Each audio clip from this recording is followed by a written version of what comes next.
নজর রাখবো পরবর্তী সংবাদে। খেলার মাঠে রক্তারক্তি কাণ্ড, কোনো এক বিষয়কে কেন্দ্র করে দুই ক্রিকেটারের মধ্যে শুরুতে বাকবিতণ্ডা সৃষ্টি হয় এবং তারপরে সেটা হাতাহাতি রূপ নেয় এবং এরপরেই খেলার মাঠে হয় রক্তারক্তি কাণ্ড। ঘটনা অবশ্য মঙ্গলবার তেলিয়ামুড়া ভগৎ সিং মিনি স্টেডিয়াম অর্থাৎ দশমীঘাট মাঠে, এবং এক্ষেত্রে তেলিয়ামুড়া দশমীঘাট মাঠে ক্লাব ভিত্তিক মহিলা ক্রিকেট টুর্নামেন্টের প্র্যাকটিস যখন চলছে অন্যান্য দিনের মতো, ঠিক তখনই হঠাৎ করে রাজধানী আগরতলার কোনো এক ক্লাবের পক্ষ থেকে নাকি বেশ কয়েকজন মহিলা ক্রিকেটার অনুশীলন করছিল এবং তাদের মধ্য থেকেই সিনিয়র ক্রিকেটার তেলিয়ামুড়া শান্তিনগর এলাকার বাসিন্দা শোভা পাল এবং তেলিয়ামুড়া জারুইলং বাড়ি এলাকার বাসিন্দা প্রিয়াঙ্কা দাসের মধ্যে খেলা সংক্রান্ত বিষয়কে কেন্দ্র করে প্রথমে বাকবিতণ্ডা শুরু হয় এবং পরবর্তীতে তা হাতাহাতির রূপ নেয় এবং সেটাই এতটাই বৃদ্ধি পায় যে তারপরে একটা রক্তারক্তি কাণ্ড ঘটে যায় ক্রিকেট মাঠেই। এই বিষয়কে কেন্দ্র করে শুরুতে অভিযোগ কি রয়েছে শোনাবো। তাইও ইনক্লুডিং আসলো ওই তো যে আগে কমপ্লেন দিছে যে সুমা পাল। তো এখানে কইছে মানে আমারই নিয়েছে একটা কমেন্ট করেছে ওই কোচের সাথে যে আমার এখান থেকে যে প্লেয়ারটা গেছে, যারা এই দুজন প্লেয়ার গেছে এখানের মধ্যে একজনকে কইছে আমার লগে প্র্যাকটিস করে সবকিছু করে। তো এখানে কইছে যে আমার তার সে প্র্যাকটিস করে কি না করে না, তো এটা কোচও দেখছে না, এবারে সুমাও দেখছে না। ঠিক আছে, সুমাও দেখছে না।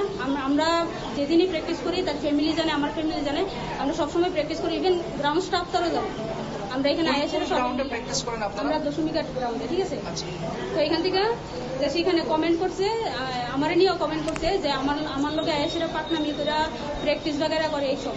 ঠিক আছে, তো এটা শুনে ডেফিনেটলি আমার খারাপ লাগবে। ইভেন এমনও কইছে যে সে একটু ওই দিন বাজে প্র্যাকটিস করতে দিকা তারে কইছে সে বাজে ব্যাটিং করে এসব করে। তো এমনও কোচে কইছে মনে হয় যে সে নিজে কি প্র্যাকটিস করে কি খেলে যে করে এরকম শিখাইব। হ্যাঁ, কয়েছিরা তো সুমার থেকে এরকম কমেন্ট আইছে, আমি শুনছি যে প্লেয়ার দুজনেই কইছে। তো এমন কমেন্ট আইছে যে যার লোকে চলে সে তার মতোই করব। ঠিক আছে, তো এই কথাটাই যে গ্রাউন্ডে আইবার পরে আমি আজকে নর্মালি জিজ্ঞাসা করছি যে এমন জিনিসটা হয়েছে নি। ঠিক আছে, কমেন্টে এমন তুমি করছো নি, হ্যাঁ করছো নি না করছো না কয়ে দাও। তো সবার সামনে চিল্লে আপনারা শুনলেন সেই অভিযোগ, এবং তারপর অন্যদিকে প্রিয়াঙ্কা দাসের অভিযোগ হচ্ছে সোমা পাল নাকি খেলাধুলা সংক্রান্ত কোনো বিষয়কে কেন্দ্র করে তার উপর হামলে পড়ে। পাশাপাশি সোমা পালও একই অভিযোগ করেছেন এবং এই ঘটনার পর যাব বিস্তারিত আমাদের সঙ্গে যুক্ত হয়ে গেছে প্রতিনিধি বিপ্লব চন্দ্র। বিপ্লবদা, মূলত এই বিষয়টা কি হয়েছে যদি একটু তুলে ধরো।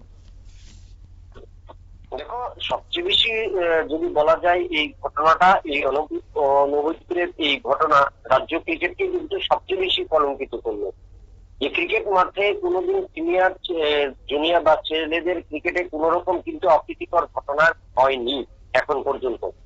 বা নিজ দলের খেলোয়াড়দের মধ্যে যে হাতাহাতি বাকবিতণ্ডা এবং শেষ পর্যন্ত থানায় মামলা, তাতে বলা যায় যে সোমাপালের উপর যে আঘাত এনেছে বলে অভিযোগ করেছে সোমাপালে, অভিযোগ করেছে যে প্রিয়াঙ্কা তার উপর হামলা চালিয়েছে। যদিও প্রিয়াঙ্কা সেক্ষেত্রে বলেছে যে তারা হামলা করেনি বা কিভাবে রক্তাক্ত হচ্ছে সে বিষয়ে তিনি কোনো কিছু বলতে চায়নি বা সেই জায়গাটা এড়িয়ে গেল।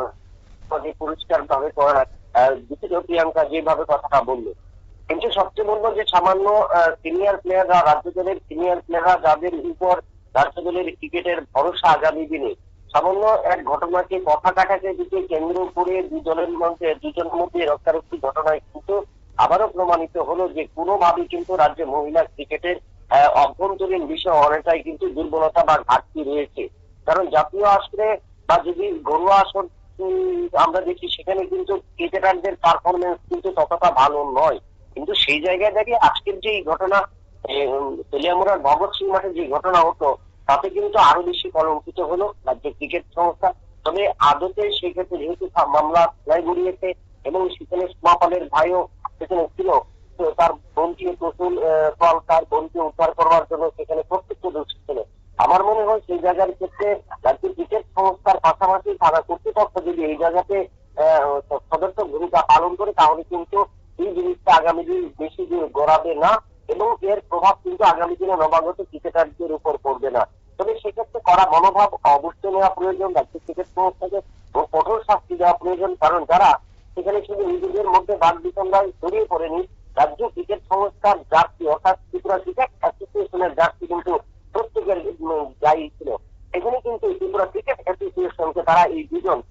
পাল এবং প্রিয়াঙ্কা দাস দুজনেই কিন্তু কলঙ্কিত করেছে। আমার মনে হয় সেই জায়গাটা আরো বেশি ভেতরে ঢোকা প্রয়োজন, যে কিভাবে কোনো কারণে সেখানে প্লেয়ার খেলতে পারে না খেলতে পারে, বা প্লেয়ারদের পেতে পারে ধরে নাও পেতে পারে।